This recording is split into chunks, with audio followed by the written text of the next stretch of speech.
Meeting.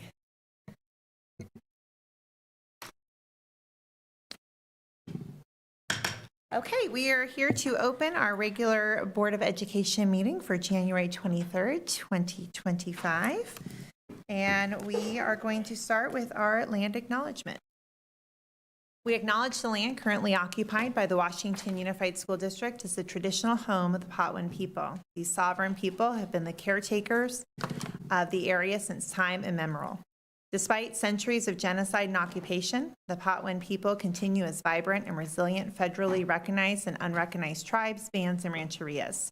Today, we honor and recognize our Patwin tribal neighbors for their contributions as the caretakers of the Sacramento Valley and honor their sustained existence with their blessing and continued guidance. Washington Unified School District seeks to provide accessible, equitable, and supportive institution of learning and experience. And we will do our Pledge of Allegiance. Will you please lead us, Kailani Griffith, in the pledge? I pledge allegiance to the flag of the United States of America, to the republic for which it stands, one nation, under God, indivisible, with liberty and justice for all.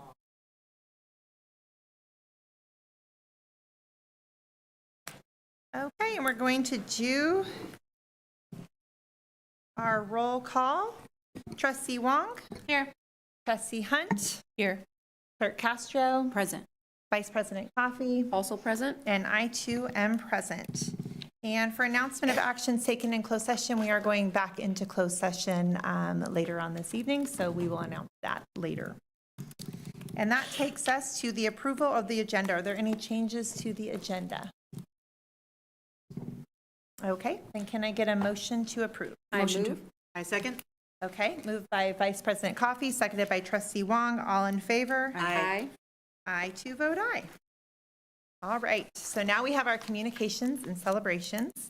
We have our River City High School Fall Sports Showcase with Yorgos Kazanis, our Executive Director of Communications. Welcome. Good evening, trustees and members of the audience. As this title shows, it is going to be a highlight of all the fall achievements of River City High School sports and their band programs. As many of you are familiar, I don't actually work over at River City High School, so I'm going to invite Assistant Principal Christy Dornan over to take over at the microphone and walk you through some of these achievements from this fall semester.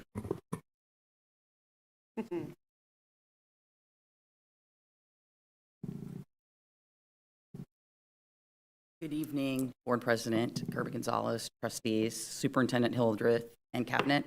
Thank you for letting us be here tonight. I actually am not going to be walking you through any of those highlights because I have planned ahead and made sure that I invited the two people who probably know more than I do about it and probably a little bit more lively. But we would like to thank you for letting us come and showcase what we do there, especially with these two programs as they probably service about half the students, or almost half the students on our campus. So they both are, very strong in their own right. So I would like to introduce Rick Dami, our athletic director, and Rudy Cisneros, our band director. Come on up here. Thank you.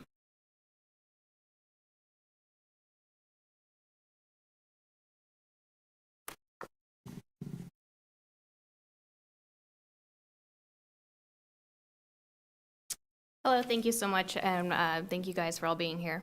I'm here with Rudy, and we have a couple of athletes and band members. So we do have a little presentation, so if we could start. So what you see here is some pictures of all the different fall sports we had. We are still currently in winter, so we just have pictures right now of our fall athletes. Just wanted to give you a little highlight of that. I want to kind of go over a little bit about what we do here at River City with all our athletes. So right now we have over 793 athletes. That's not including our spring athletes. So right now this focus is really just on fall, just because winter is still going. It's one of the bigger programs for fall, winter, and spring, also very large track. Right now we have right here one of my representatives of water polo. But I just want to kind of highlight some of the special athletes that we had for fall. So these are all our all-league athletes. So these were voted into our new league this year, our MEL league. league. These are the athletes that were recognized from all the sports and from their different plays, their different achievements in the league. So we have a couple of football players, Justice Spencer, Manny Arch, Dean Stone. For cross country, we have Rose Antonelli. For flag football, we have Roxana Medina and Eva Forster. For tennis, we have Ali Yurchi. And then for water polo, I have one of my representatives here, Reagan Eisenberg. She was also the league MVP, and so I'm going to kind of talk about her here in a second. And then for girls volleyball, we have Paige Minor. So I want to kind of bring up Reagan just because there was a lot of accolades that I felt was really important to kind of showcase at River City. We don't just recognize the kids that play, you know, our JV and varsity, but also we have kids that kind of exceed those expectations and are recognized also in the league. Reagan is one of them. She was voted as a league MVP, and there's a couple reasons as to why this happened. So first off, she's a 3-year varsity player here at River City water polo since her arrival here at River City. This year, she actually helped bring our league championship home to us for the first time. Again, we are in a new league, so we got the league for water polo. She also, for this past season, Max Preps is a national ranking for all high school sports, and she is a national leader in goals scored at 201. So congrats. She also has a 4.3 GPA while doing all of that. Yep, and is ranked very near the top of her class. And she was also named an All-American, academic All-American by the USA Water Polo, recognizing her work both in the classroom and in the pool. So before we continue, I do want to kind of have her just kind of talk a little bit about what her personal experience has been in water polo and athletics and why she chose to do River City water polo. Yeah. So as she already said, my name is Reagan Eisberg. I just kind of want to speak on really quick, you know, coming to high school and joining sports and kind of how that relates to academics, because we have a lot of athletes at our school. But I think we all know that coming to high school is a super new and different experience. I know when I first came from middle school, it was way bigger. There was so many more people, and I felt really out of place. But when I first came to River City, I had a built-in community with my water polo team. Girls that would support me and build me up when I was struggling through school or anything else. And I've learned so many lessons throughout high school and especially in sports through high school too, learning how to persevere, determination, grit, really lean in and dig in when things get really difficult and challenging. These have served me really well within the realm of academics. When classes and assignments are really, really hard, really leaning in and working, really pushing to put my best work forward, even when I'm exhausted from sports and taking all these classes.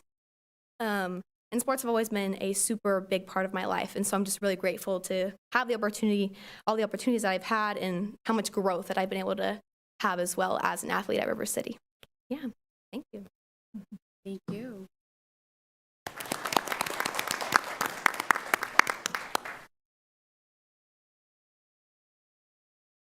So going off of what Reagan said about, you know, how we have all these lessons and everything, not only do the kids have lessons obviously in the classroom, they learn lessons outside of the classroom, on the court, on the field, in the pool. And as you can see in this slide right here, I did want to show you also the averages for our fall sports and their GPA. So the average for just the fall GPA average was a 3.1, but you can kind of see across the board how many athletes we had in these different sports: 98 football players, 43 girls tennis players, 35 volleyball players. So all of these athletes across the board not only attended classes, you know, every single day, but then they came to practice before school, after school. So they're learning integrity, they're learning commitment, they're learning those lessons that we all learn outside of school, how to help, you know, be committed to something that, you know, will be impactful for them as they proceed past high school into future careers and into life. So I wanted to kind of highlight not only their hard work on the field, but also in the classroom.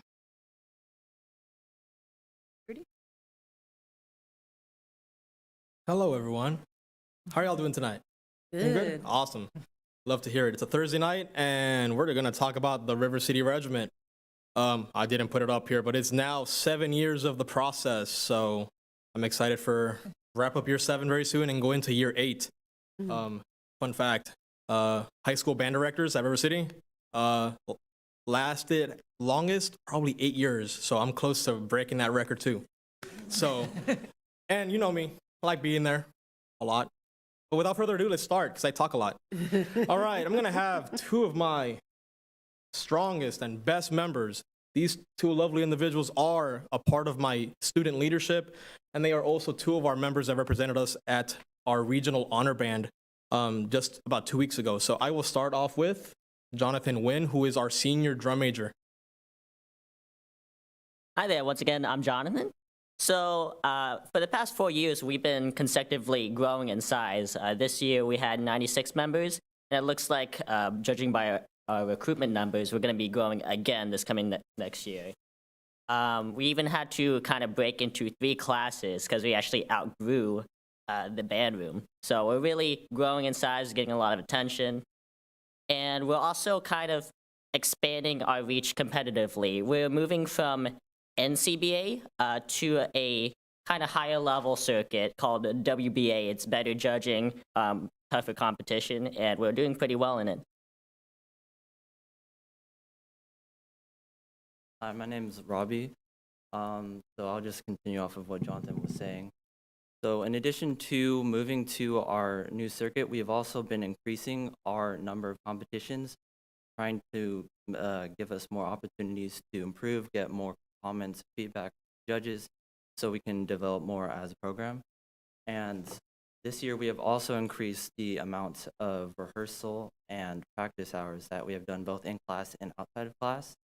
And I feel like that has really benefited us this year and is shown in our performance. And also, in addition to competitions, we have done 4 football games and 8 community performances.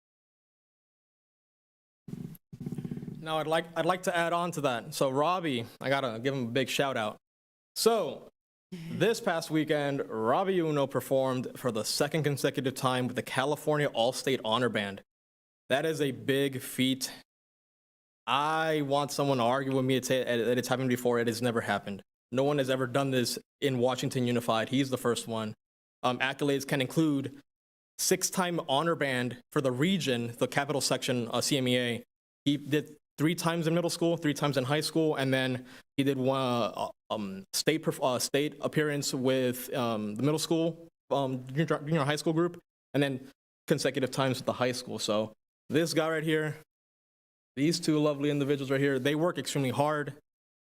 I know Robbie's in cross country and track and field as well, so we have very diverse musicians that are going above and beyond with their academics and their sports activities as well. So I'm very proud to have these two learning in the process. So.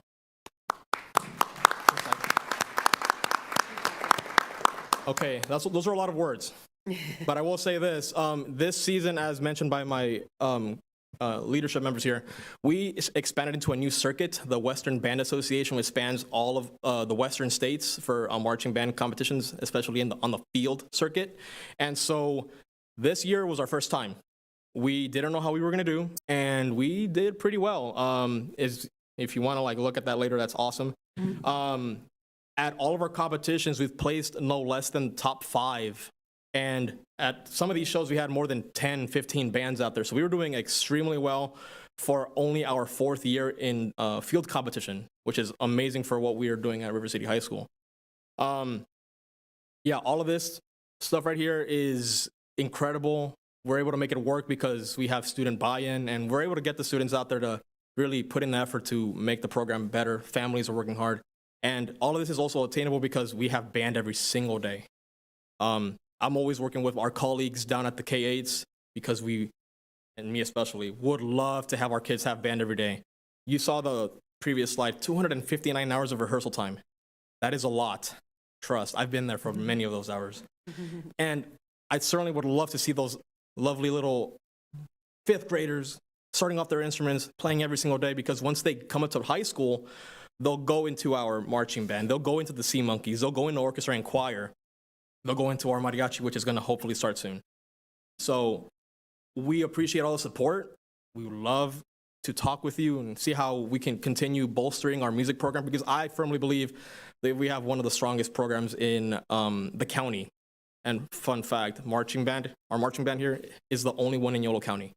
So, and that's thanks to all of you folks and our administrators, former and present, and our athletic director as well, for helping us get the rehearsal time to make us a better group. So thank you for that. Appreciate y'all.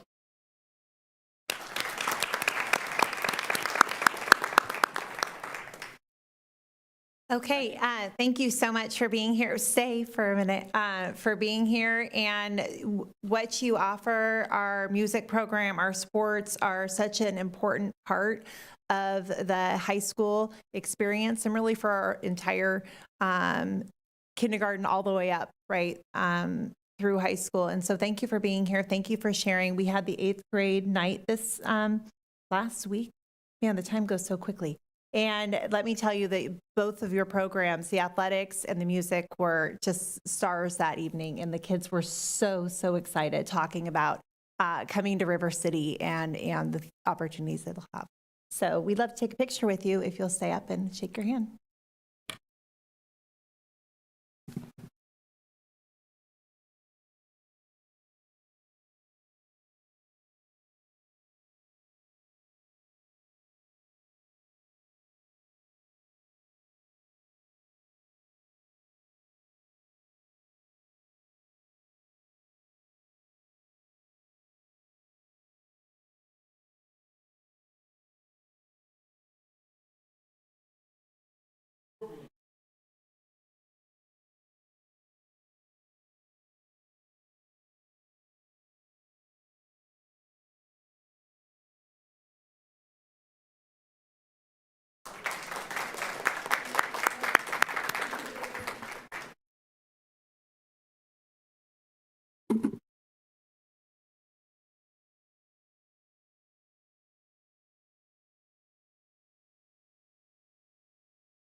All right, that takes us to our next celebration, which is the celebration of Martin Luther King Jr. Day 2025, again with Yorgos Kazanis, our Executive Director. Hello again, everyone. For this particular item, it is my pleasure to invite to the podium Patrice Griffith. She is joined this evening by BSU students from Bridgeway Island Elementary School and River City High School, who will also review some highlights and activities that they've been a part of throughout the school year. So with that, I'll turn it over to Patrice.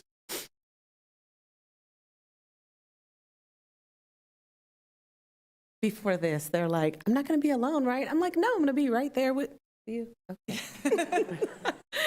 So good evening, board members. And this is the first time I'm actually in front of you all since the newest members were sworn in last month. And I want to extend my congratulations to the 3 of you that are sitting here today. For those who don't know me, my name is Patrice Griffith. I am the co-advisor for Bridgeway Island and River City Black Student Unions. I am here with River City students Kailani and Kiana, as well as Bridgeway Island students Mariah and Adriana. Before they come to the podium, I want to speak briefly about Reverend Dr. Martin Luther King Jr. and the holiday that just passed, as well as share some pictures with you of some of the things that we've worked on in our BSUs. So as I'm talking, feel free to take a look at what we've done. That's actually the Board of Education for California. So we do a lot of activities at the Capitol. Why wouldn't we take advantage of that? But many of Reverend Dr. Martin Luther King Jr.'s words resonate with those that read them. Long ago, Dr. King said that we cannot walk alone. And as we walk, we must make the pledge that shall always have us march ahead. We cannot turn back. Those words are applicable to our district as a whole. In BSU, we would like to remind the board and all those working within the district that we must continue to march ahead. We must not live in the past. We must continue to move forward unapologetically as we support all of our students and their families in light of current and upcoming struggles, many affecting our most underserved populations. Decades ago, I took the pledge and continue to walk the walk and talk the talk as I strive to march ahead alongside our students and educators as we promote healing from the past and reconstruction of our future. A look ahead at what we're working on with BSU alongside the two advisors that were not able to be here tonight, rightfully so. They are teachers and they deserve a break. For Black History Month, we are working alongside the Yolo County Office of Education on an event that will take place February 3rd, countywide. That will be the kickoff. There is a quilt project, and there are 15 quilts that were made by a local artist. And I snagged 3 of them for West Sacramento, and they will actually be on display in the library later this month. So definitely please check them out. Kiana, actually sitting here, is going to create, alongside Anthony Volkar at YCOE, the passport that will be used throughout Yolo County for that tour of all of those quilts. I was recently asked to be co-chair of the Yolo County Office of Education African American Student Leadership Conference, and I'm very excited to do that. I started 10 or so years ago serving food, and so I am very honored to do that today, and that is being planned in conjunction with student input from throughout Yolo County, with the majority of the voices from River City just having the highest population of African American students. With that being said, I'm going to invite Kailani up to the microphone to talk about a couple of things. Good evening, everybody. I'm Kailani Griffith. I'm a junior at River City High School. I'm vice president for RCH's Black Student Union. I'm also a student leadership member. I played girls flag football, varsity flag football, and then I'm also a 3-year varsity wrestler, and this is my first year as co-captain. And then I'm also president for Black Students of California United, which is a nonprofit here in California, and I also sit as a board representative for Black in School Coalition. And today I just wanted to talk a little bit about MLK. In an essay titled "The Purpose of Education," a young Martin Luther King Jr. wrote, "The function of education is to teach one to think intensively and to think critically. Intelligence plus character. That is the goal of true education." This powerful reflection came along before Dr. King became the leader we know today. Even as a college student, he recognized the deeper purpose of learning. Not just gaining knowledge, but also developing moral strength. Dr. King believed that critical thinking and strong values were essential for creating social change. He exemplified this belief throughout his life, combining wisdom with compassion to comfort injustice and to inspire millions.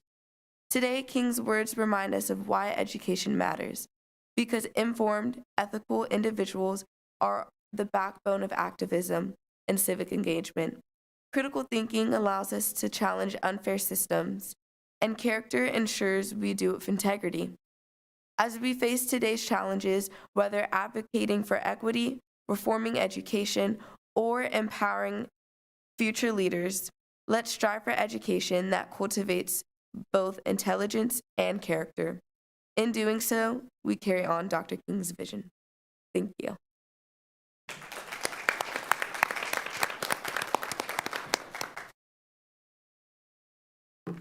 Good evening, everyone. My name is Mariah Shepard. I am the president of AKA Bridgeway Islands Black Student Union. I am 12 years old. I play volleyball, and I'm currently in basketball right now. I'm a 7th grader at Bridgeway Island, and I just wanted to tell you a little bit about a project we are starting on in Bridgeway Islands BSU. This project is about Frederick Douglass Day. We are simply supposed to grab pictures, quotes, and other information. This is all I have for tonight, but I hope you enjoyed this short little speaking. Thank you.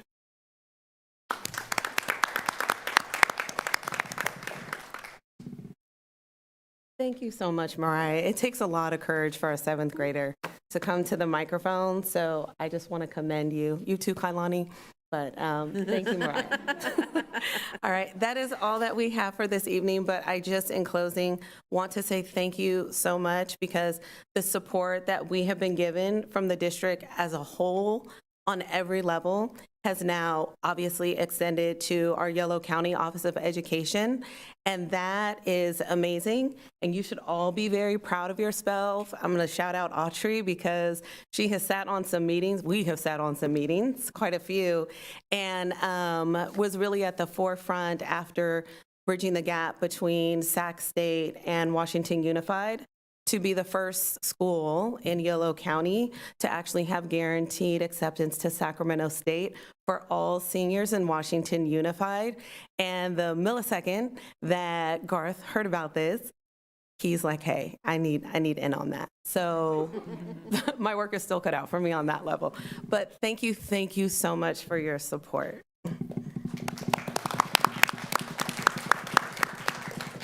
Thank you for being here, and it's really exciting to hear about the BSU expanding to Bridgeway Island and now to see you here representing and the work happening. And so we would love to come down and take a picture with you, and thank you for all your work up close.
All right.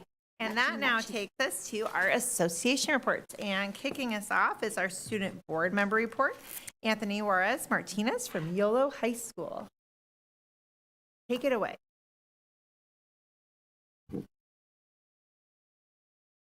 Hello. Thank you for having me again. My name is Anthony. I'm going to start with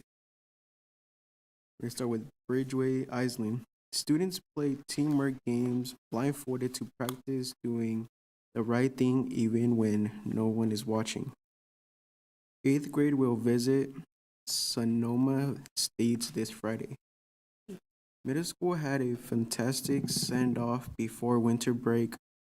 Cooking, decorating, kindness, craft for younger students, movies, outside sports, and more. Burbank is loving the new playground, learning new games with Playworks, working together to solve problems. Parents resource night, after-school volleyball, after-school music classes, mentor tutoring, and food distribution. Elkhorn Village celebrates the Winter Show and Winter Festival with great success. Bev's Angels Project donated toys for every student at Elkhorn for the holidays. The students did sugar cookies decorated, provided by community schools.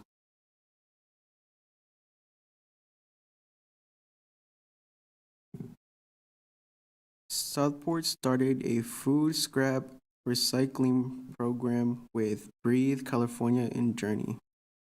In December, second graders shared their Arctic animals reports with parents and staff. On January 27th, Southport will host a scheduled support night to help 8th graders families pick classes for River City High School. Stonegate School Our leadership students hosted a fun winter rally. Staff members Mr. Lopez and Principal Rab Patterson joined the games. Grade grade teacher Mrs. Williams and Mrs. Angel had fun too. Our book of the month is Salt in His Shoes by Dolores and Rosalind M. Jordan about Michael Jordan. All students listened to the stories and designed their shoes. The shoes are on display in our library for everyone to see as we kick off the new year. Westmore Oaks staff received SEL training from RSP teachers Serena Santa Maria Rios. The training covered SEL, strategize, and trauma-informed practices. Westfield Village students were recognized for being creative and critical thinkers, which aligned with a portrait of a graduate. The annual winter show was a success. WUVA last week was our 5th in-person day. Grade 3 to 5 built roller coasters. Grade K2 did arts and crafts. We're excited for Sammy Circuit to visit WUVA next month.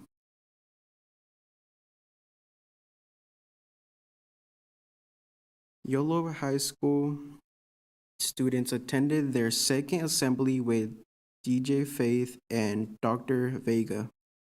They talked about life challenges and inspired students to make positive choices in their community.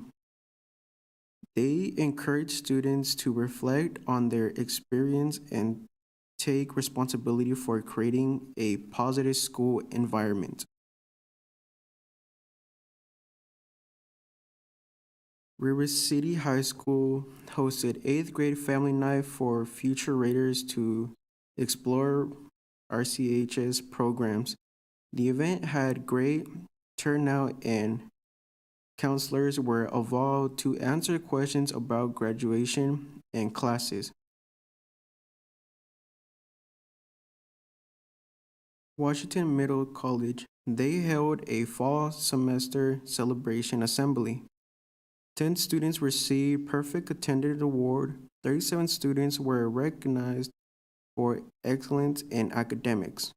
9 students earned Principal Pride Award. 116 College Achievement Awards were given for passing 2 or more SCC classes during the fall semester. 2 volunteers servers awarded Great Job partners. Thank you.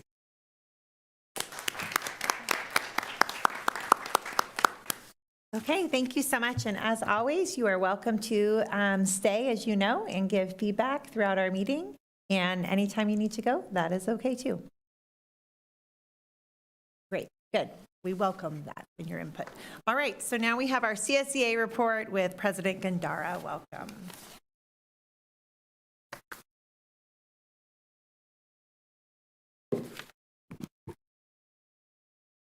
Good evening, Board President Kirby Gonzalez, Superintendent Hildreth, Trustees, Cabinet. I first want to ask if you guys can turn the air on for my buddy Doug. He's hot back there. And then I want to speak on the format. You're going to see a little different format this upcoming year. I'll speak on district-related items. My lead negotiator, Michael Gandara, will speak on negotiations as we start 4th or the 5th, one of those dates. And my first Vice President, Ruth, will speak on members. And we're striving more for members to hear their voice. And if it has to come through Ruth, that's what we're encouraging. So you'll see a little different format this year. I want to talk about I first want to thank the collaboration with Ms. Flores, but I do want to speak on YCCA's MOU. I know there's an amendment for it to continue till June 30th. My only concerns are the money we're spending and what we're doing with that position. As we all know, we all spoke about it a million times up here. Ellis Norman is where YCCA is located here in West Sacramento. And the breakdown we have received was 116 families have been served. And so 103 of those are caregivers, so parents or grandparents of students. And then 8 of them have been students over 18, so adults, just call it what it is. And staff members are 5 of them. And then the total services provided are 157. I won't get too deep into the woods of the breakdown, but I'm sure you guys will get the whole breakdown of what it was. And I'm hoping come next fiscal year, so in July, we really look at the breakdown. I'd like to see the money spent on students, because a lot of this breakdown, and I won't say it out here, but I mean, I have it right here, is adults. And what's the breakdown per site? Because if a majority of it is Elkhorn and Riverbank, Ellis Norman is right there. I mean, it's literally, if you guys don't know where Ellis Norman is, it's literally right there. So this cost we're spending on a YCCA position, we could be putting that towards the community school and students. A lot of these services, again, YCCA already provides. They already provide it. It's not like an added benefit. So I just want to bring that up. I do respect and I do understand the steering committees and the voting members in community schools and how they set it up. But I do want to just put it out there again.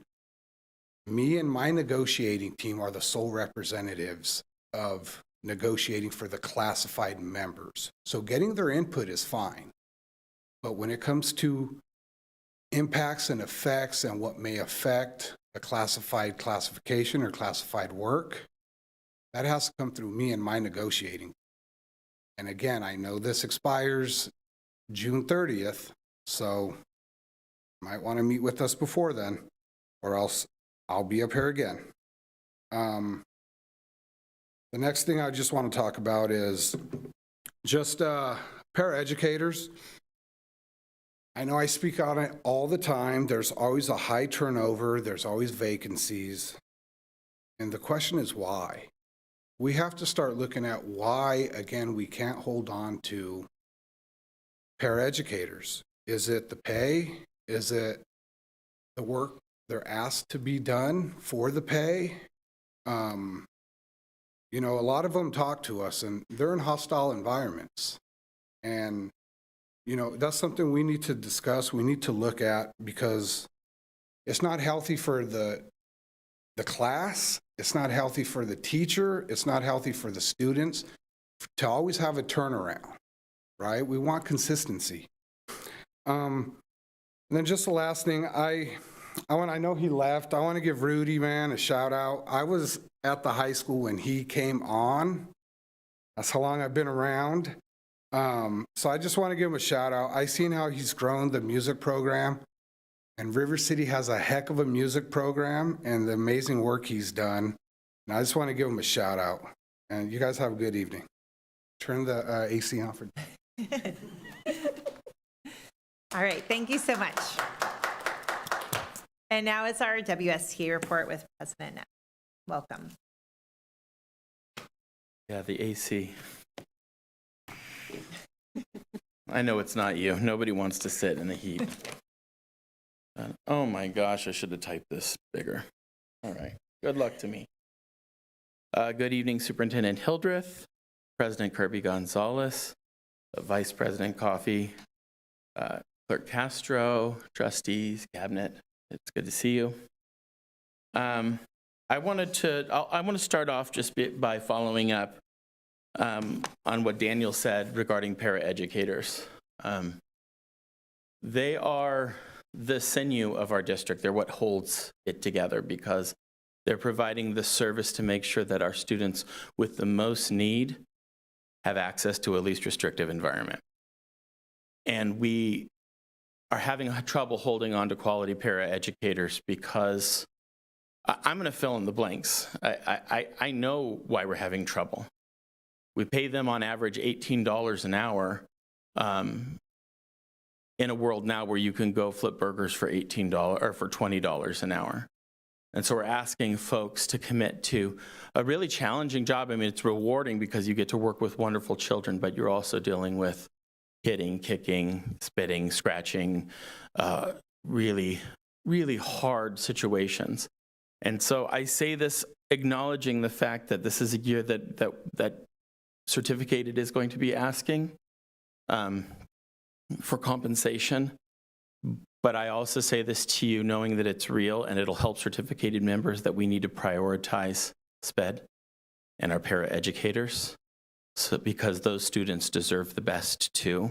And quite frankly, I don't think we or any other district in the state are offering our SPED students the best right now. So it's not just us, but they deserve better.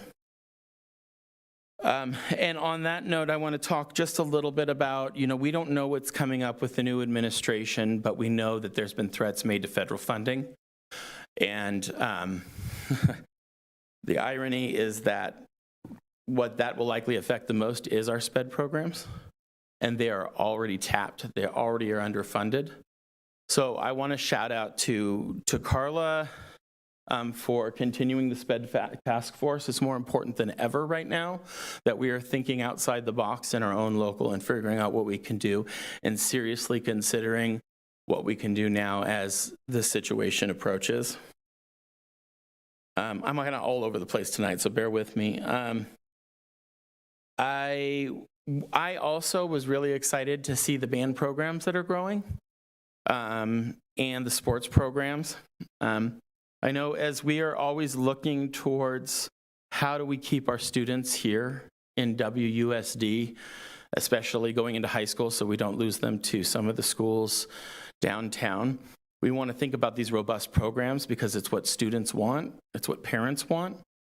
And I just want to remind folks, knowing that there's no silver bullet magic fix here, but last year, our middle school task force came at the beginning of the year and recommended comprehensive middle school sometime in the future. I know what a pipe dream that feels like and how difficult that is because we're talking about massive funding for facilities and programs.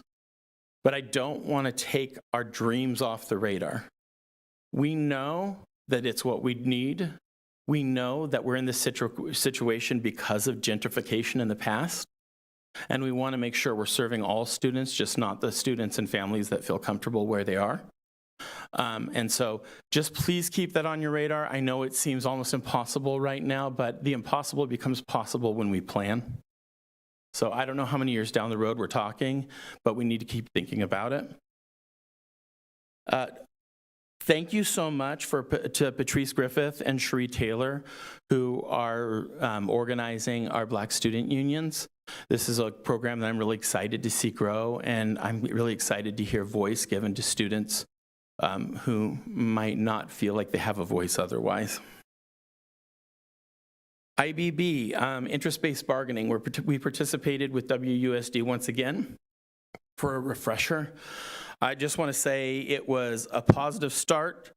We definitely gleaned a better understanding. It was great to have reference to our negotiations last year and talk about what went well and what we need to work on. So we're really excited to move forward with that. We're also hesitant, but we're excited. One of my leaders went to the governor's budget this week, and we were excited to hear that although there's a lot of question marks still, we are not in fiscal deficit, we are in a surplus, and that we're actually looking at a reasonable COLA moving forward.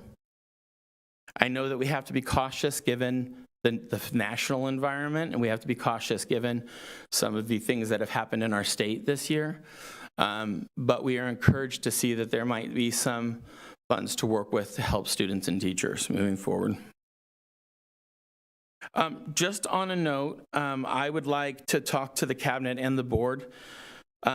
When we're talking about salary comps, we've been talking about this for a long time, and it seems like we mention it every year, and every year we get the same comps. WUSD, West Sacramento's a little different.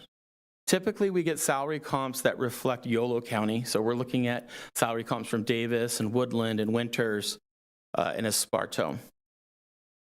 But even though we fall in Yolo County, we are an urban school district. When we lose teachers, we lose them to Sac City and Elk Grove and San Juan and Folsom Cordova, because that's where people are driving through typically.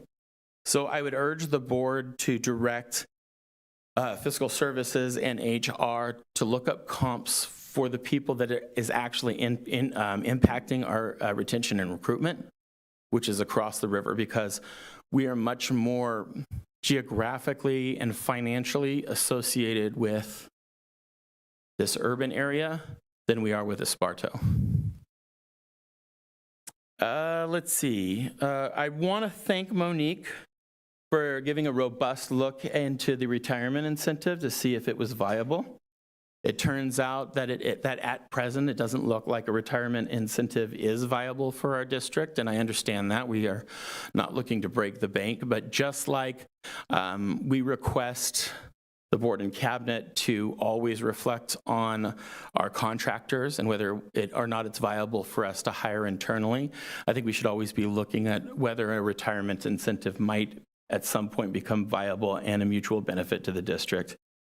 That being said, I have already talked to HR, and I'm interested in looking at the Willie Brown Act, which is the reduced workload, to find out if we might be able to utilize that legislation in order to do some of the things that retirement incentive might do, but at a possible lower impact to the school district. Lastly, and maybe the most important thing I wanted to talk tonight about, is how we surround our undocumented families with support, love, and maybe even protection. I was excited to see an email come out today that we're looking at this issue. WSTA would like to extend a hand of collaboration to find out what we can do and what's within our rights to protect students in our communities. Since this current administration announced the other day that they find it to be appropriate to send ICE into our schools, I think it's fair for us to find out how we are going to respond to that and what our policy is and what we can do within the limits of the law. And I think we have to have that conversation before it starts happening. Hopefully it doesn't happen, but I think it would be irresponsible and naive to think that it won't. So I'm looking to have that conversation, and I hope we can schedule a meeting with WSTA, CSEA, and management to start having those conversations. And with that, thank you very much for listening tonight.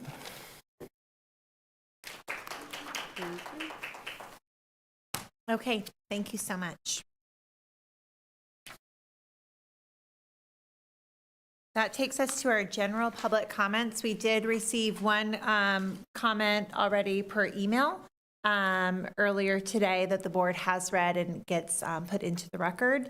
And it looks like we have 4 public comments this evening. And so I'm going to read our disclaimer, and then we will welcome you up to give your comments.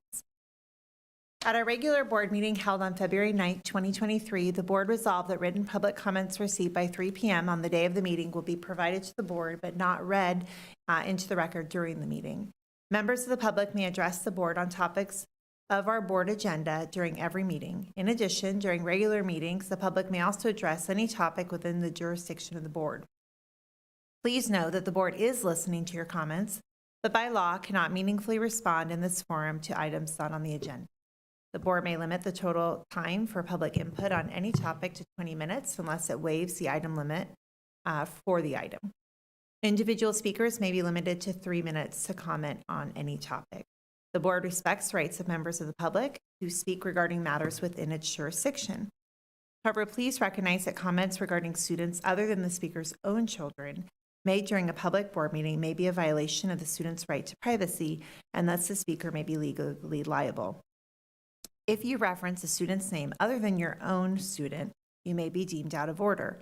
Furthermore, it's important for the public to understand that negative or derogatory comments made against district employees or others, even those made in a public board meeting, may be actionable civil defamation. Although the board may not prohibit such comments, board policy allows the public to lodge complaints against district employees, providing more opportunity to be heard than is allowed under the open meeting law that governs this meeting. And so now we're going to welcome up our public comments. Our first speaker is Ruth Pagano-Tran. Okay, welcome.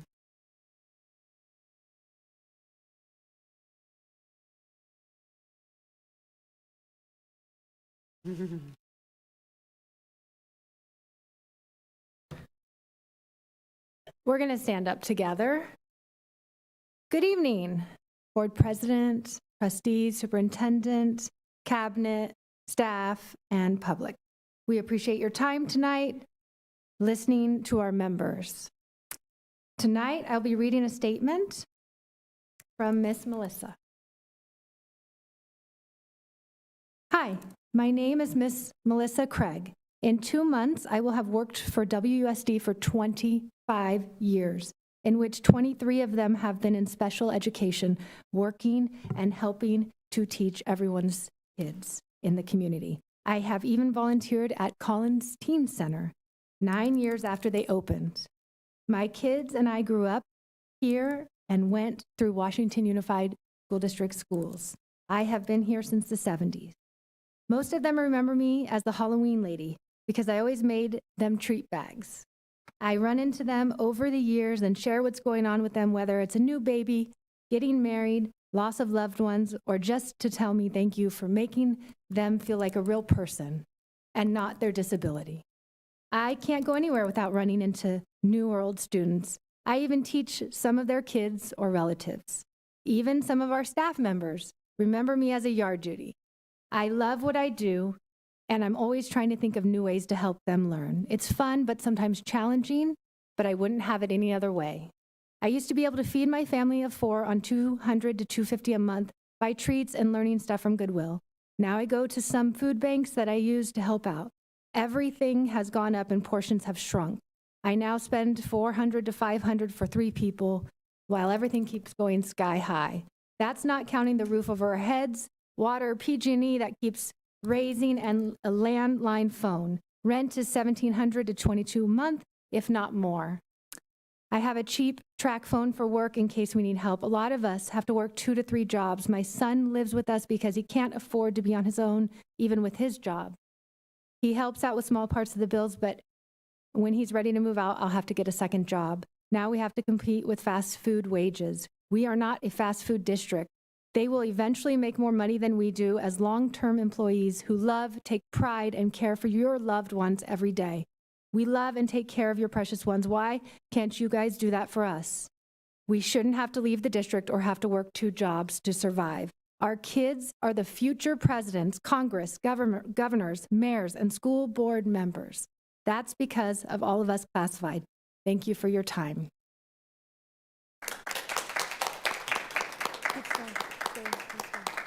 Thank you. Our next public comment is from Karina. Hi. Hello, my name is Karina Lopez. I work at Elkhorn as a para 3. This will be my 2nd year working here in August. I want to give a big thank you to all of the staff and teachers for helping me on this journey of education, helping my students in need, and showing me a welcoming environment. Now, to start off, my home life isn't lively. I live with my husband on a 2-person income, his and mine. We have a dog and a cat, no children. It's a small cottage that's about 525 square feet. It's small, but we call it home. During the time I have worked, many trials have come about within the year and a half and have not only tested our relationship, but our budget mostly. While the cost of living has risen over the years at a faster rate than ever before, my wage has not.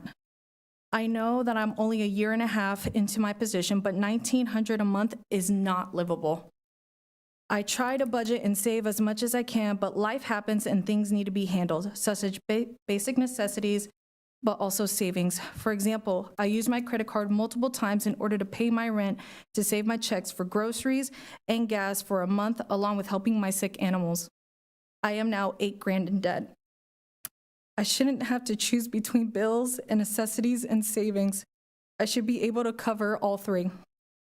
Another example is that my husband has lost his job last year, and I had to use my credit card to pay rent and bills while saving my checks and what was needed to be in our home. Finally, I ask you this simple question.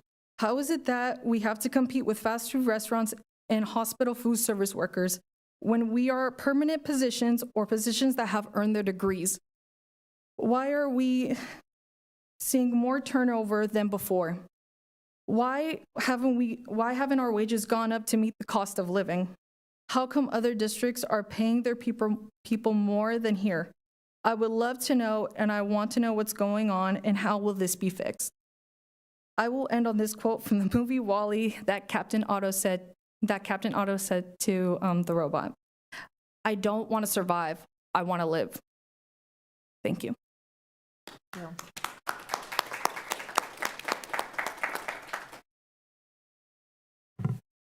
Our next public comment request is from Brandy Dion.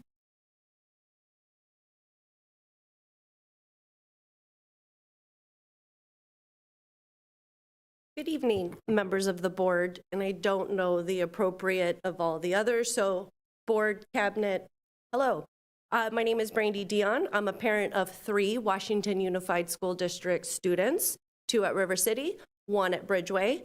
2 are band kids, 1 is an athlete. I'm also married to a special ed teacher at River City who does also struggle with having paras in his classroom. So even though that's not why I'm here, I will support that because I watch him come home stressed, making hardly any money, and could really use a lot more support in the classroom and in his paycheck.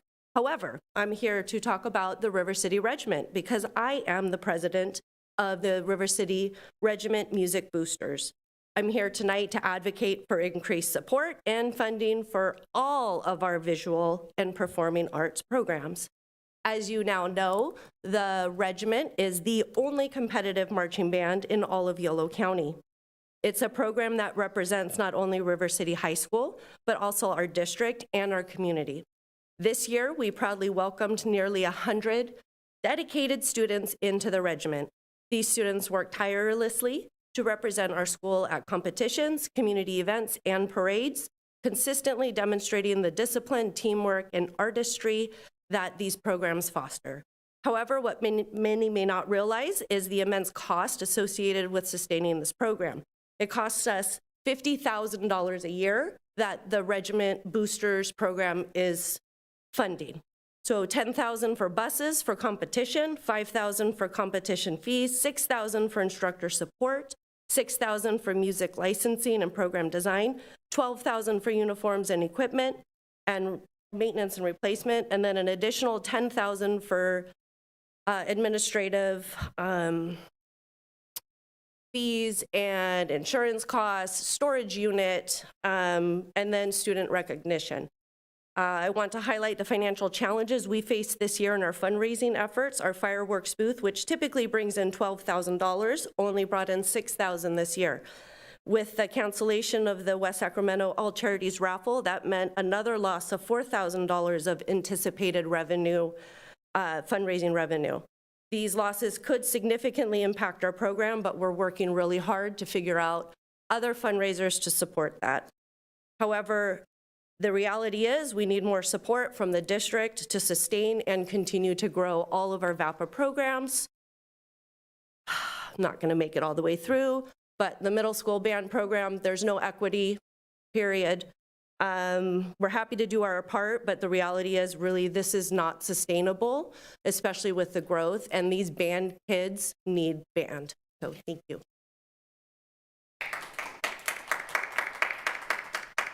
Thank you, Brandy. And our last public comment request is from Kelly Gomez.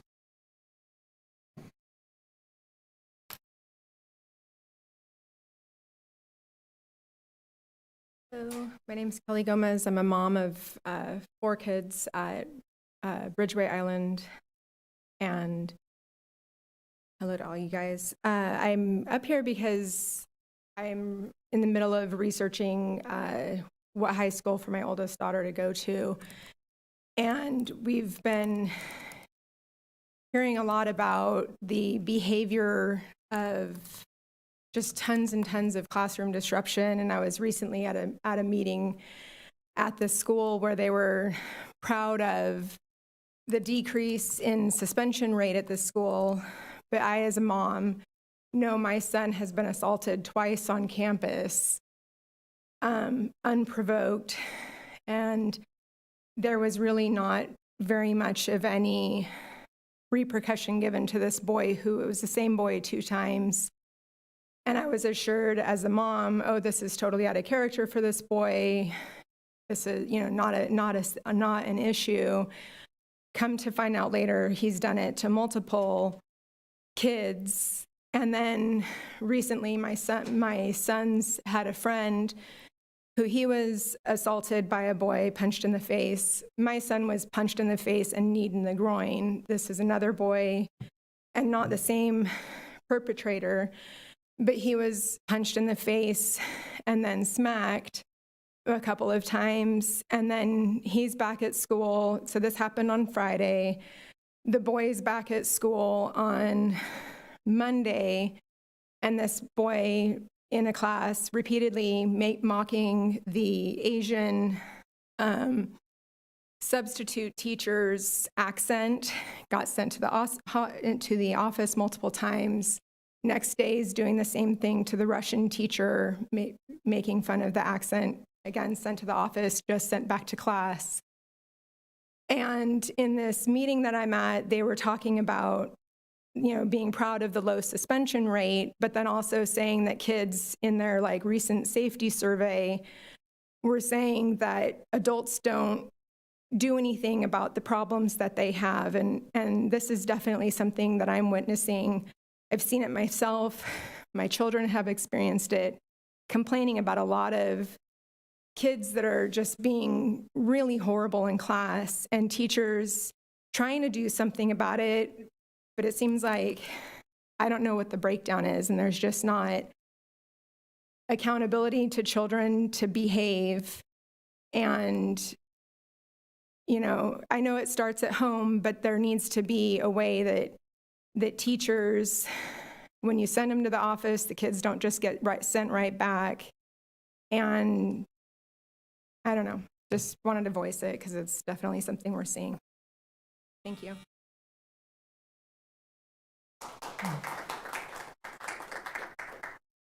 Thank you. Can I ask that we make sure that our district staff follows up with the behaviors and follows up with you on that as well, and has your contact information? Thank you. Okay, thank you for all the speakers this evening. That takes us now to the next item. We do not have a public hearing, and we do not have information or discussion items, so that now takes us to consent. Any changes on the consent agenda item? Okay, then can I have a motion? A motion. Okay, motion by Clerk Castro. I move. And seconded by Vice President Coffey. All in favor? Aye. I too vote aye. Thank you.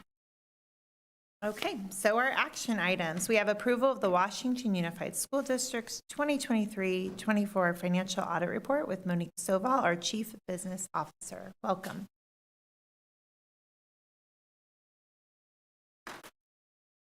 Thank you and good evening. This evening I'm joined by our representative from James Marta and Company. They are external auditors who audit our financials every year. Mr. Spencer Blanda will be presenting the results of the audit, and so I will pass it to him. Good evening, President Kirby Gonzalez, members of the board, cabinet, and Superintendent Dr. Hildreth. My name is Spencer Blanda, and I am one of the auditors from James Marta Company, and tonight I'll present to you the results of the district audit for the fiscal year ended June 30, 2024.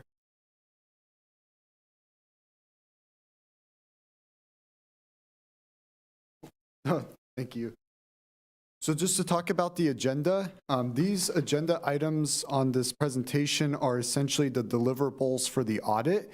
So when we issue the audit, we not only have our audit report itself, but our communication with those charged of governance letter, which is our communication as the auditor to you as members of the board.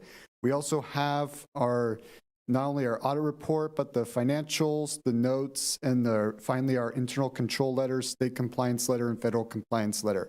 So those comprehensively are the deliverables for the audit. And first, we'll talk about the communication with those charged of governance letter on the next slide. And so this is basically what I just said is when you have your financial audit, you not only have your government-wide financials, which are the statement of net position, statement of activities, but you also have your governmental funds, your notes to the financials, your required supplementary information, and supplementary information. Basically, the financials and notes to help the users understand some of the items in the financials. Moving on to the next slide here, which will be communication with those charged of governance. Perfect. Next slide here. Essentially, the biggest takeaway from this is that we issued an unmodified opinion. Now, what this means is when us as the auditor issues an unmodified opinion, it means that there are no material misstatement in the financials and that they are in line with all the appropriate accounting principles in US GAAP. So to summarize, it's a clean opinion. Moving on to the next slide here. We worked closely with the district management, namely Monique Stavel and Billy Duba, and the staff over at the business office. And we came out twice this year, so we come out once in the spring. We do our interim and our state compliance procedures and some federal testing, and we also come back in the fall to do our financial testing as well. Moving on to the next slide here. And another thing we're required to know is if we had any issues during the audit. We had no disagreement with management. We received all the appropriate representations, and overall, it was a very smooth process, as it always is. Moving on to the next slide here. We're also required to communicate to you if there's any significant accounting estimates that you will see in the financials. And the only estimates that you'll see surround the collectability of accounts receivable and on net pension and net OPEB liabilities, just because those are mainly derived from actuary results that come out every year. Moving on to the next slide here. So when we do an audit, we don't just look at the numbers, but we look at things from a variety of different angles. So we'll do interviews, and we'll look at tone at the top, we'll look at control testing, etc. Ultimately, we're stopping and saying, does this make sense? And moving on to the next slide here. This I already communicated. Smooth process as always. You could actually move on to the next slide over here. So now that we've covered the communication with those charged of governance letter, now let's dive into the actual audit report packet. So what you'll see as the independent auditor's report, that's actually on pages 1 through 3 of that packet. And the biggest takeaway there, as I mentioned earlier, we issued an unmodified opinion or a clean opinion. Moving on to the next slide here. Pages 4 through 11, you'll see management discussion and analysis. And this is really an excellent resource for anybody that wants to know what happened at the district over the course of the fiscal year, but in a summarized viewpoint. Moving on to the next slide here. Now let's talk about what happened. So you'll see on this, the summary statement of net position, what this is government-wide as a whole. Total assets went up about 65 million. Now what's driving this is we had actually a Series B issuance on the Measure Z bond, and we also had some capital outlay increases as well. That's all due to bond projects such as the Westfield Modernization Project. Deferred inflows and outflows, those are mainly fluctuating year over year because of changes in the net OPEB liability and net pension liability. So every time the actuaries come out with the new valuation, those will cause those to go up or down depending on those valuations. And liabilities are also up about 45 million. What's driving this is 3 components. Again, as I mentioned, we had a Series B issuance on Measure Z, and we also had changes in the net OPEB and net pension liabilities. So those 3 components in all are driving up the liabilities, and that position is up about 30 mil in the next slide. Oh, thank you so much. Perfect. So this just breaks everything down in a little bit more detail as I discussed. You can actually move on to the next slide over there, which will cover summary statement of activities. This is essentially an income statement, but for the government-wide. So revenues we saw are up about 24 million. What's driving this? We saw increases in LCFF funding over the year. We also had some one-time school facility project funding come in, as well as an increase in fair market value of the district's cash and county treasury, because that is held in an external investment pool. So the market saw favorable conditions this year, which increased that fair market value. Expenses are actually pretty comparable from the prior year, in that the rate that net position changed is up about 24 million. Again, that's not change in net position itself, but the rate at which it changed from the prior year. And moving on to the next slide here, we'll just break everything out in a little bit more detail there. I do want to highlight, as always, that the majority of the expenses, looking from a government-wide perspective, are with instruction and instruction-related services. Moving on to the next slide here. So that essentially looked at things from a holistic level. Now we're diving into the fund level. So looking at the main fund, general fund revenues, the majority of those revenues were coming from LCFF sources, as well as some state. So state and federal will vary from year to year depending on the categorical fundings issued by the state and the federal funding. Federal is going down over the last couple of years as we're spending up our COVID dollars. And state is also fluctuating because we had some one-time funding last year, which is that arts and music instructional materials discretionary block grant, as well as learning recovery emergency block grant. So we did see a lot of one-time state funding last year that we didn't see issued this year. So it does vary year to year depending on what the state decides they want to issue categorically. Moving on to the next slide here, looking at the general fund expenses. And I apologize, things kind of got squished in a little bit.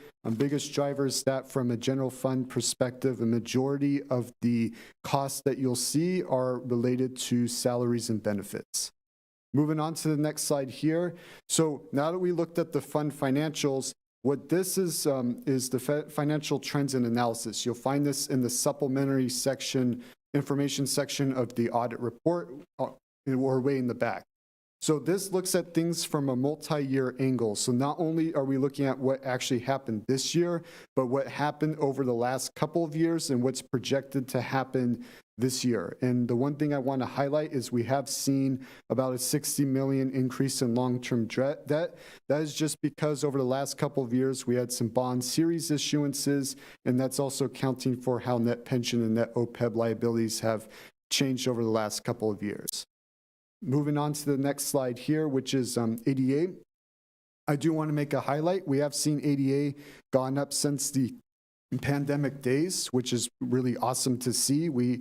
It went down when COVID-19 broke out, but has been increasing ever since. So that is great news. Moving on to the next slide here, which is going to be the 3 corresponding communications. I want to talk about internal control, state compliance, and federal compliance just briefly. What these are is the controls at the business office over the public dollars. So we'll start first with internal control over financial reporting. No matters were reported or no issues seen. Essentially what this means is that you have strong controls at the business office, and same with federal and state compliance. And this is really important because this is essentially what safeguards our public fund and community dollars. The fact that we had no issues that arose during our testing means that there was no oversight issues that we noted, and as I mentioned previously, strong controls and safeguards over that money. Moving on to the next slide here. In conclusion, the financial condition of the district has improved, but I do continue to caution that, as we know, the economy is always shaky. We do need to make sure that we keep some in those reserves in case we ever had a situation where we lose funding. We can cover current liabilities as they come due. So even though we have seen an increase, we all know that with the state of the economy and how it fluctuates from year to year, it is important to maintain that reserve. And I would like to thank Monique Stovell, Billy Duba, and the district staff for all their help. It is a large request that we do at interim and year end. They can all attest to it's about 100 requests in the spring and 100 requests in the fall in average. And so they were super helpful as always, even down to last minute. So my many thanks to them. And with that, I'd like to open any questions that the board may have. Okay, thank you. Are there any public comments? No public comment? Okay, then I'll open it up to the board. Any questions or comments? No? Okay, I have just one. If you go to slide 19, and my question is just as you look at what percentages we're spending, we have an easier slide to read than that one for the public, but, and I'm sure you do in front of you too. But as you look at other districts and us as well, do you see this being in line with kind of where other districts are, or are there any areas here that seem like an outlier? I would say it's a pretty in line with what I've seen just kind of holistically, is usually on the general fund, the majority is on the salaries and benefits, usually about 70 to 80%. I do see sometimes a fluctuation in capital outlay, just depending on a lot of times there's a year or two where a district is going through some major modernization in connection with bond issuances. So sometimes capital outlay will fluctuate. Sometimes costs will come up as, I think a couple of years ago, we had the universal free meal program came out. So I did see a lot of like food related costs increase, but on average, this is pretty consistent with what I've seen with other districts. Thank you. Okay, if there's no others, then we need to approve our financial audit report. I move to approve our financial audit report. Thank you. Moved by trustee Wong. I'll second. Thank you. Seconded by trustee Hunt. All in favor? Aye. I too vote aye. Thank you. All right, and then we're going to stay because we have our approval of the Washington Unified School District's 2023-24 independent audit reports of the Measure V and Measure Z bond performance and financial statements. Again, Monique Stovall, our Chief Business Officer. Thank you. And I'll also walk you through briefly the results of the bond audit for Measures V and Z. So actually the first couple of slides are really a background about the bond proposition and the issuances in general. And I'd say that nothing has pretty much changed except for the Series B that was issued this year. So you could actually probably move forward to the communication with those charged of governance layer. That's just background information on the bonds, but I'll jump right into our audit results there. So you could just move forward to communication. Perfect. So our communication on the bond audit for both, and when I say this, this will cover both Measure V and Measure Z, because each bond measure we do our own audit of. So this will be, when I present, will be in collection with both. So for both Measure V and Measure Z, we issued an unmodified opinion, so clean opinion on those two as well. Moving on to the next slide here. Again, we worked closely with management at the district office for the bond audit as well. We do this in conjunction with our district audit as well. So when we're testing, we are testing that as well as what we do for the district audit. And moving on to the next slide here, we also had no issues with the bond audits as well. So it was a smooth process for those two as well. Moving on to the next slide here. We're required to communicate also if you'll see any significant estimates in the bond financials. The only estimate you really see is around estimates of accounts payable, but other than that, everything else is pretty straightforward. Moving on to the next slide. And as I mentioned, we look at things from a variety of angles too for the bond audits. I'll talk a little bit about that when we talk about the performance slide. Moving on to the next slide here, when you can actually move forward, because it was essentially a smooth process as always. So moving on to the next slide, now looking at what the actual audit report results are. So essentially, as I mentioned, there were clean opinions on both of the measures. And moving on to the next slide here, I'm now looking at the bond financials. So Measure V, you'll see year over year, Measure V being spent down as we work on the project. So that cash has gone down over the last couple of years. But Measure Z, you'll actually see an increase, and that's because we had a $50 million issuance Series B. So that's what drove the cash up there. And accounts payable will have gone up just as we work on those bond-related projects and have construction payables and so forth. Moving on to the next slide, looking at things from an income statement level. Again, that proceeds from issuance of bonds, that's because of that new activity there. But Measure V is going to be down as we get closer to fully spending those funds. Moving on to the next slide here. So we also do a performance audit when we do the bond audits. And what this is we are testing to not only make sure that there are proper controls over the bond funding, but that they're also being spent in accordance with how the public voted on those bonds. So we want to make sure that when the public voted on both Measure V and Measure Z, that we're actually spending according to how the community voted on the ballot. So moving on to the next slide here. So our scope is through all the expenditures throughout the fiscal year. We actually test a minimum of 80% of the expenditures, so it's usually 80% or higher. And I do want to mention that we noted no issues during our performance testing. And what that basically means is that the funds for both Measure V and Measure Z are being spent in accordance with how the community voted on those bonds. So they're following the ballot. And when we do our testing, we not only look at where is this going, but does it have proper controls, such as if there's change orders, was there proper bidding, and so forth. Moving on to there, this just basically summarizes what I said. We had no issues either from an internal control perspective or a bond performance perspective.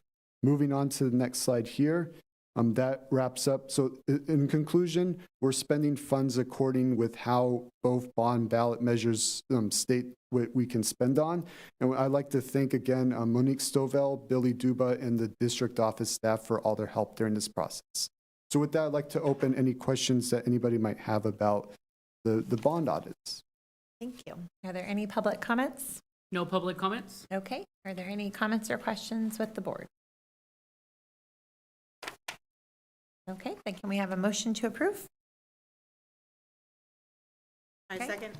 All right, moved by Vice President Coffey, seconded by Trustee Wong. All in favor? Aye. I too vote aye. Thank you.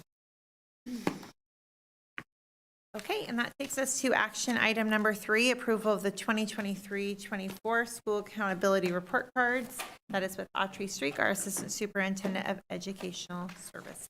Welcome.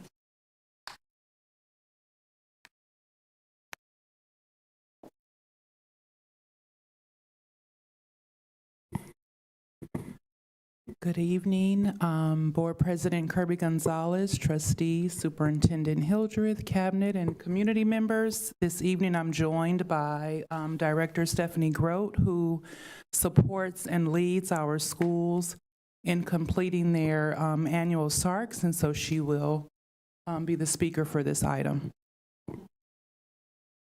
Good evening. This evening, we are requesting the approval of the 23-24 School Accountability Report Cards, which we call the SARCs, because once again, we love acronyms. These are required for schools to receive state funding, as well as they are part of the requirements for the Federal Elementary and Secondary Education Act, ESEA. The SARCs presented this evening that were attached to the item contain all the required reported areas. They were completed with data collected from CalPADS, our facilities inspection tool, our fiscal department, educational services data, as well as input from the site administrators. These SARCs are completed annually. Ed Code Section 35256 requires that each local governing board approve the SARCs prior to publication of the February 1st date. And then upon approval, the attached SARCs will be submitted to CDE and posted to each school's website, as well as hard copies will be available upon request as is required. The SARCs are provided in English and Spanish. So this evening, we are requesting the approval of the SARCs for all WUSD schools. Okay, great. Are there any public comments? No public comment? Okay, any board questions or comments? No, I have one. You have one? Okay. Would you just briefly explain how the facility inspection tool works, just to give us a brief overview so we know when we see that, kind of what that means for our future thoughts in terms of our facility work? Of course. So it's called the FIT, Facilities Inspection Tool. It's completed by a variety of people in maintenance and operation, as well as calibrated from someone at YCOE who comes in to support our team. They walk into classrooms, they have a rubric that they're looking at where they actually look in the room or the area, whether it be an office, and they mark down or see what they see in that moment in time. Then once things are discovered, sometimes work orders are done, the site admin may take care of things. Those reports are then compiled and entered into the SARC. It is a mathematical rubric where if you see things a certain amount of times, that is where you get the ratings of exemplary, good, fair, and then you get an overall rating from all of the different areas. Thank you for that explanation. Of course. All right, then. I actually have a question. Yes. In some areas of some of the SARCs have misalignment with English language learners for Elkhorn. What are we doing to address some of that? I'm just pulling up, like, for example, Elkhorn has a misalignment with teachers. There's a finding that there's 4.7 teachers that are misaligned. So that information is gathered through working with our HR department, and they actually submit that information through a variety of reports. I don't know the exact question is, like, when report you that hear that has come misalignment to. with English So I language can say learners- that our HR department looks very closely at what are the needs of the sites and the particular teacher assignments. It could be, I don't know the exact misassignments, but we can get you more information on that. I mean, they're here. Like, it's like, for example, I'm pulling up Elkhorn, misassignments for English learners, 4.7 in 22-23. So I mean, it's a while ago. Just curious. Thank you. So is that something that we could get more information on? Yeah, Superintendent? just wondering, like, when which each school, like, what are we doing? How do schools use this, and how do we improve curriculum, ensure that appropriate teaching and curriculums, appropriately assigned. And we do approve each year. If this is the same, let me know. When we have teachers working out of credential, or is there interns working on the credential? I assume that that's what this is, but it would be helpful to have more information. It is, yeah. Okay, thank you. All right, good question. And if there's no other questions, then can I get a motion to approve? I move. All right, thank you. Moved by trustee Wong. I'll second. Okay, seconded by clerk Castro. All in favor? Aye. I do vote aye. Thank you for all your hard work. Thank you. Okay, this evening we do not have anything under board governance. We will be having the board governance handbook coming back next month, just as a check. And so that takes us to our board and superintendent comments. Dr. Hildreth. Thank you, President Kirby Gonzalez and board members, staff, and community. I want to begin by really addressing the recent changes in federal immigration policies that we know have understandably caused concern for many in our district. And I just want to reaffirm Washington Unified's unwavering commitment to providing a safe, welcoming, and inclusive learning environment for every child, regardless of their immigration status. And so we know while the federal government has rescinded the sensitive locations policy that previously restricted immigration enforcement at schools, I do want to emphasize that we do not collect information on students' immigration status. We will not allow immigration enforcement agents on our campuses without proper legal documentation and prior approval from myself. Our staff is prohibited from assisting in immigration enforcement activities, and we are actively working with legal counsel to understand the full implications of these policy changes and to ensure we are taking all possible steps to protect our students and families within the bounds of the law.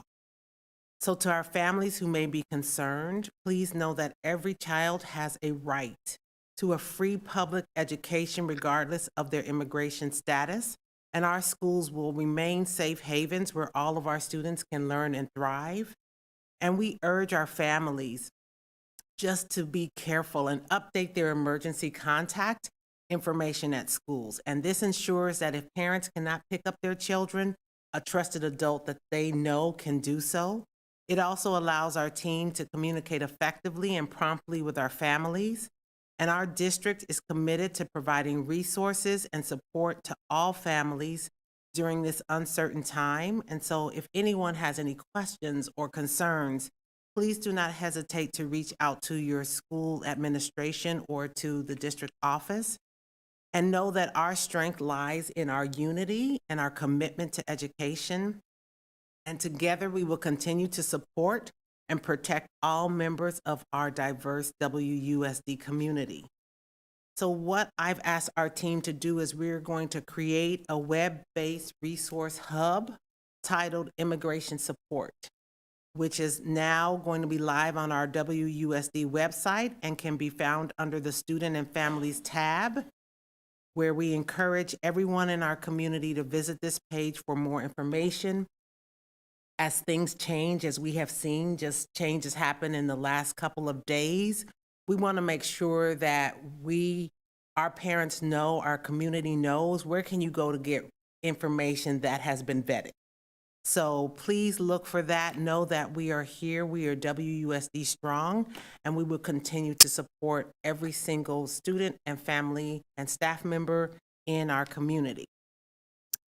So transitioning from that, we've heard our students this evening talk about Martin Luther King Jr. Day and how our district has focused on remembering the powerful reminder of Dr. King, and that's so important even more so now.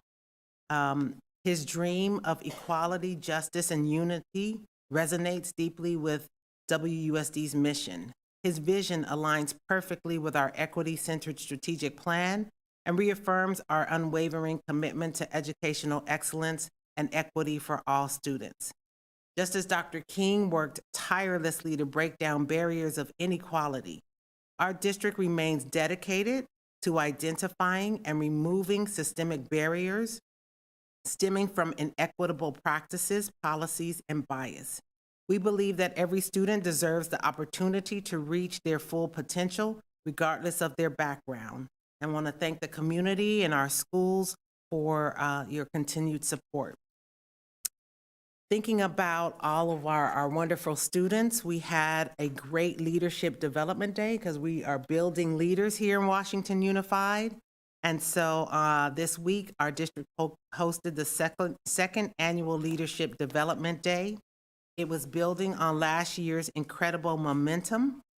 The event brought together over 200 middle school students from across the district for a day of inspiration, collaboration, and growth. There were workshops led by our own staff and student leaders, peer mentoring sessions with our outstanding high school leadership students, interactive activities designed to boost confidence and teamwork skills, and inspiring keynote speakers who shared real-world leadership experience. So I want to extend a big thank you to our dedicated staff, volunteers, and partners who made this transformative event possible. So thank you so much. Also, just this week, WUSD launched an exciting new opportunity for our middle school students as our official middle school wrestling club held its first practice. Signups were open to all 6th, 7th, and 8th graders over the last few weeks on a first-come, first-served basis. And I'm told we have 34 students from across the district participating in this inaugural season. And I want to wish them all the best as they take on this new activity. And then coming up on January 30th, we will proudly recognize Fred T. Korematsu Day of Civil Liberties and the Constitution. This day honors the legacy of Fred T. Korematsu, a courageous civil rights activist who stood up against the unjust incarceration of Japanese Americans during World War II. And this observance aligns with our district's commitment to providing an inclusive education that reflects the diverse experiences of all Americans. I encourage us all to use this day to reaffirm our dedication to preserving civil liberties and fostering a just society for all. And before I end, I just want to ask us to keep our thoughts and prayers for all the families in Los Angeles County who are dealing with an unimaginable trauma of losing homes. Many of you know I'm from LA, so this has hurt and hit home deeply. I have family and friends who have been impacted by these fires. I actually went to high school at Palisades High School, which is where the first fire started. And when I was a regional superintendent, the Palisades was one of my communities. So it's very personal. I really appreciate those who have reached out here and checked on me. And it just shows that people are kind. People are kind. Even when we don't always see that kindness, when there is a time of crisis, people come together in ways that you don't expect. So I just believe that with the fires and changes in the way we support, kindness is going to be at the forefront of how we move forward together. Thank you.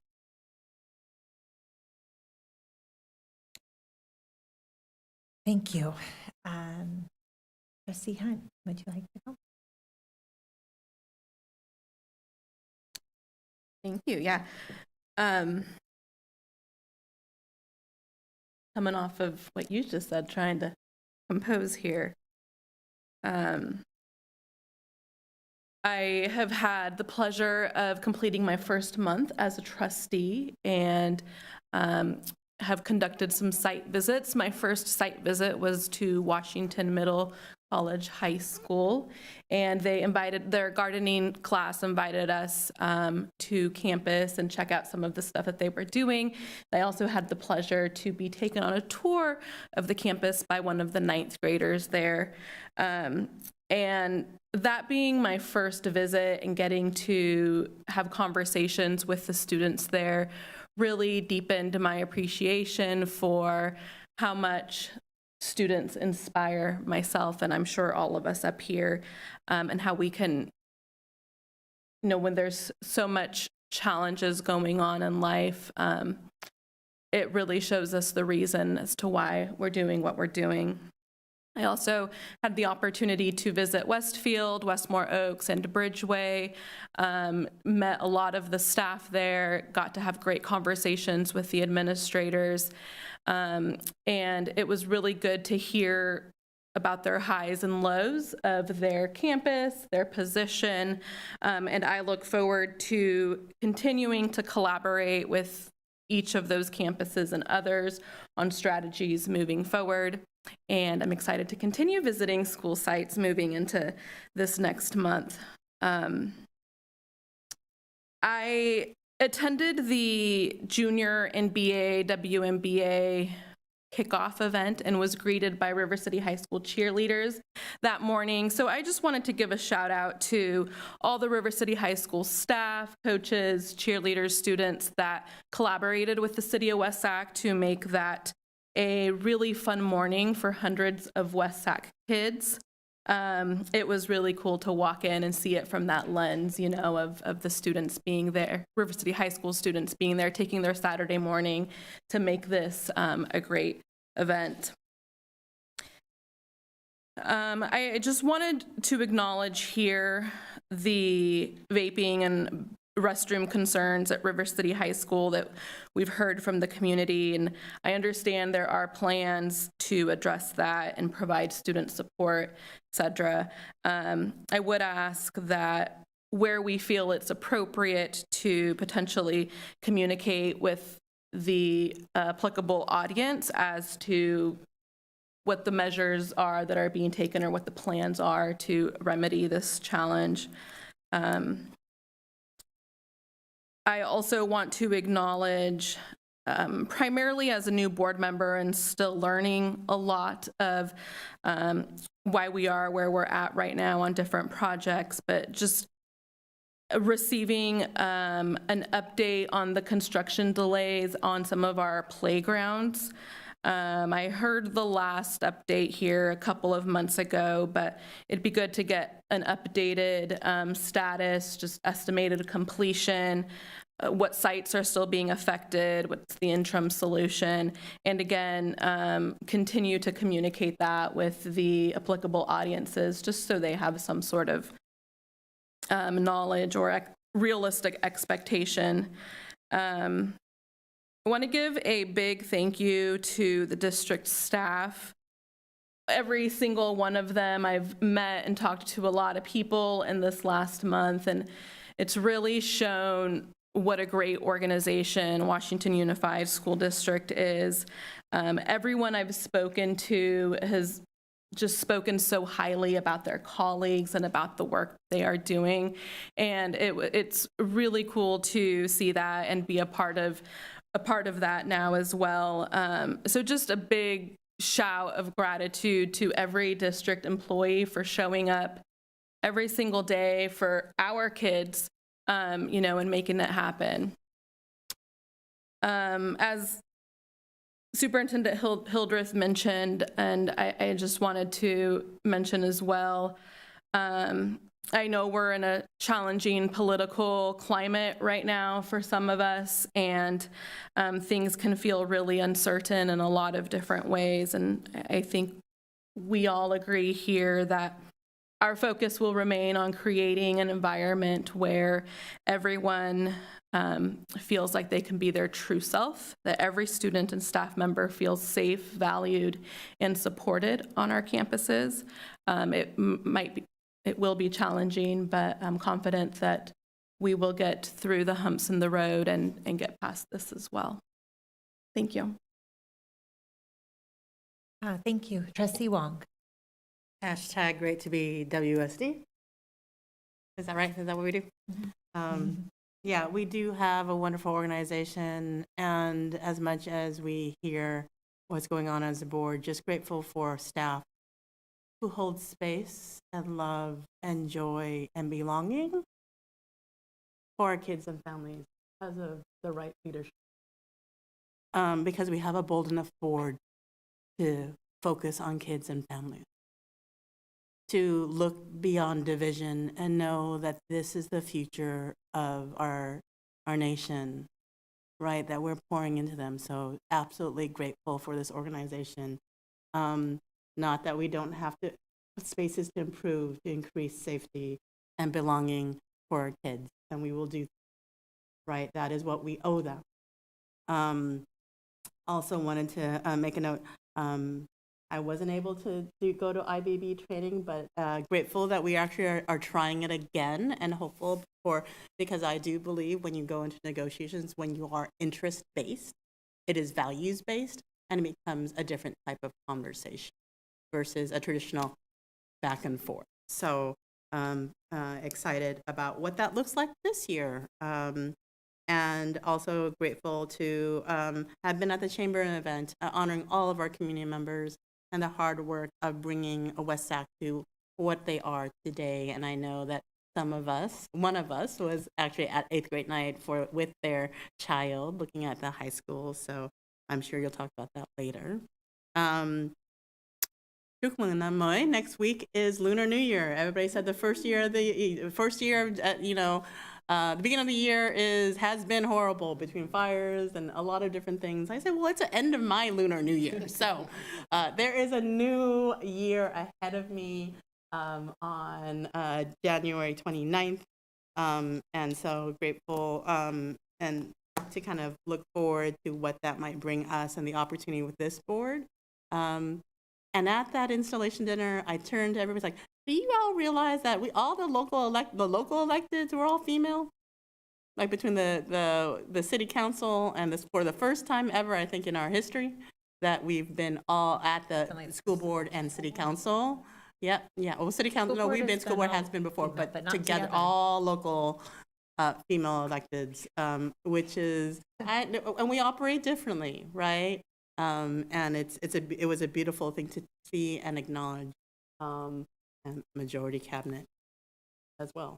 So with that said, again, thank you, and looking forward to a better Lunar New Year. And thank you for starting off the year strong, centered to kids. Clerk Castro. Yeah, I just want to, I'm not going to take a lot of time. I just want to piggyback on those comments to all of the students and families that I feel like Washington Unified School District does a good job at making it clear that we are going to do everything in our power to keep our students healthy, safe in all ways possible. I do want to acknowledge, though, you know, we tell our kids, or I do at least, like, you can't control how what other people do, but you can control how you react to the situation. So I'm just grateful to be in an organization such as WUSD, but also with the public comment with the safety for her child, because that's actually happened to mine. So that really touches at my heartstrings because I've been in your position. So I know that they're going to do a good job in following up, and I, you know, be open to that. And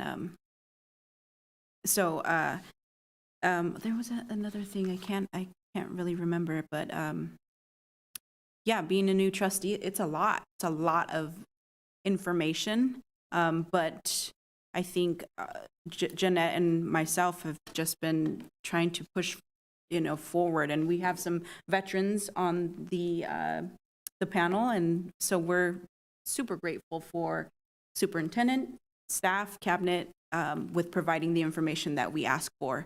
I am going to mention the comment by Rudy Cisneros, where I'm a big advocate of everyday band, and we talk about that being, we talk about equality and being fair, and my son is in band and he is at Alcorn, and there's a big difference. If you go to the Stonegate band performances, you go to the Riverbank or Alcorn performances, and you will be shocked to hear what the difference is, where you don't have all everyday band and everyday band, and it's unfair. And I hope we look into that, because that is going to be on my list and my watch list for our students, because it has to be fair and across the board for all of them, because then they are going to get into high school. They're going to feel like, oh my gosh, I missed out on all of this instruction, and now I'm far behind, and they're going to want to quit and give up. So I hope we can take a look into that. And then there was Daniel mentioned and I bring this up because I had those questions too, the services that are provided to from YCCA. I would like that information as well. So if somebody can provide me with that information, that he mentioned actual numbers, so I would like those numbers as well too. And that's it. Okay, thank you. Vice President Coffey. All right, it's been long. I just feel like the days are all blending together. I don't think I've had a night so far where I've actually been home early enough to, I think it's been crock pot meals and whatever, so that way it was already done before I got home. Because Tuesday, I was at Riverbank getting all the info on Sly Park, because I got a 6th grader, and I promised, because I didn't do it with my oldest one, and I didn't do it with my daughter, and so I said, I'll do that with you. And then he's like, but you can't even be with me because you're a girl, so what's the point? And I'm like, The same hiking group. I was like, come on, son, like, give me something. I missed it out on the others. So I'm hoping, you know, he won't be embarrassed by me, but that's my job anyway, so it's too bad. And then, of course, yesterday I went to the back to school night at River City High School. I think it's really important. I don't know what it is. Spring back to school night is like so small in comparison. Parents either can't go or don't show up, or they don't know about it. I don't know what it is, but I'm being the one and only in a classroom with the teacher, and I'm just like, so tell me what's going on, like what's happening. And doing that and having that, I don't have my school board hat on, so I try to like blend in, like, yes, tell me all you know, so that way I don't it doesn't feel awkward. At least I'm hoping it didn't feel awkward. But one of the things that the statistics teacher presented was that there was a correlation between parents who go to back to school night that have students, or parents who go to back to school night have students who are more successful than those that do not. So, and it's not to say that they can't be successful. You know, there are those outliers, statistics, but there are the correlation of having that parent there to advocate and to hear what's going on and to like help them, push them, helps their child to feel that they're being seen and that they want to be successful. So there is that correlation. So parents, if you can, make it out, find the time. We try and get those notices out well in advance so that way we can go out there. I know I hauled from my job site in Rancho to make sure I made it there on time. And they had food, just so y'all know. So I was like, there's food. I mean, I only had like 15 minutes before my first period, but I made sure to scarf that bad boy down. I was like, all right. So I'm sure they were too. They're like, okay, yeah, they got to go to in between passing period. So yeah, so there was that. Yes, I was at the Chamber of Commerce celebrating our community. It's always amazing to see all the different things that are going on within West Sacramento. I absolutely love West Sacramento. Been here all my life. Know nothing. I mean, not that I don't know anything else, but it's who my roots are. So let's see. Also was able to go to a basketball game for our young guys. Boys basketball team. Mind you, I don't have a child that plays basketball, so I wasn't there for any of my biological children. These are all my kids that I go to support who are on other teams or are friends of. So being there and just watching them, and I was like, oh, okay, I know this is not the NBA, but dang, like, oh, they almost had it. That's a better screen if they just hold. Oh, I'm like, it's okay, but you know, you got this. You're going to get there. I know it. And of course, you know, they're 6th, 7th, and 8th graders, so it's great. Let's see. What else? This Saturday coming up, if you are not aware, Elkhorn's having their crab feed. Oh, it was? Oh, you forgot. Of course you're going. So I'll see you there. So I will be there supporting Elkhorn and making my way and just trying to stay away from the bidding area. Like, I will stay over here on my side and just eat my crab. And let's see, what else?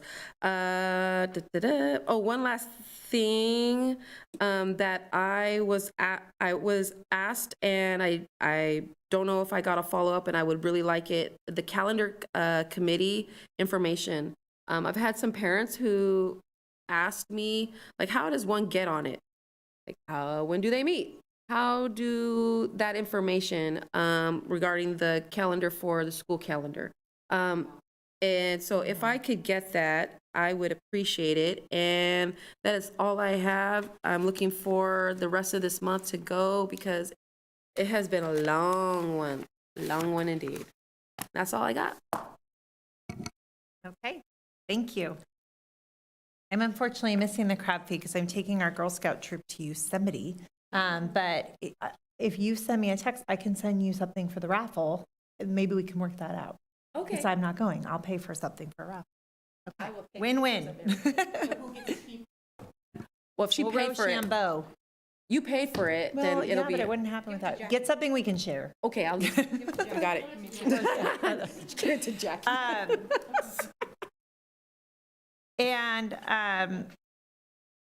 I want to thank everyone who came and spoke tonight. It's really can be hard to speak in this forum, especially when you're sharing something that's vulnerable and that's hard to share. And we had many people do that this evening, and all of the voices were heard and were taken seriously, and we honor you for being here. I wanted to share that, as we said, staff will follow up, but also for any of the public listening, we also have a piece on the district websites, on the school sites, where bullying can be reported, and that does get documented and go right into the site as well. And then we'll talk about like the discipline matrix and who you can go to if you do not feel like your issue's been resolved. The district can't always share information about what happens to another student. That's always confidential.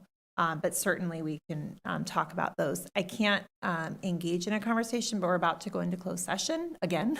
And so we can just I'll come over real quick before we go in.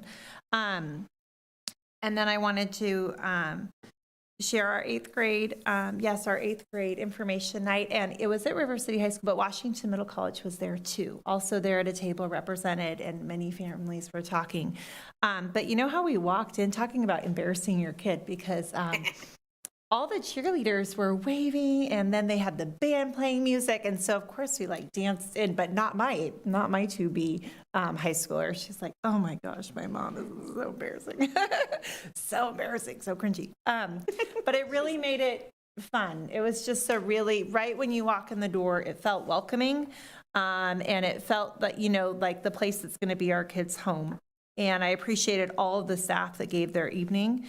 We were able to talk, of course, academics as well as sports and others. And seeing the students then start to get excited about what they wanted to sign up for. My daughter said, can I invite my friend over? We're going to come over. We're going to pick our classes together, because they had the high school counselor came and talked at school. And so it was just a beautiful follow-up to have go from that piece to then have the counselor come to school and then have us really have those deep conversations at home of what to sign up for.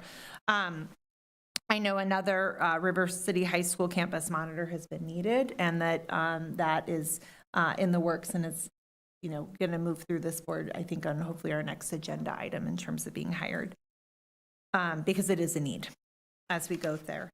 Everything else that I wanted to share, I think, has been touched on beautifully by my colleagues and Dr. Hildreth. I am going to be going by the 8th grade field trip we heard about this evening to Sonoma State, because they talked about needing additional. I said, you need some additional eyes during your lunch, of behavior. And they said, yes, we absolutely do. Because having a bunch of kids, their kids are excited about having lunch on a college campus. But for behavior reasons too, the more people you can get and the more adults, the better. So I'm looking forward to doing that.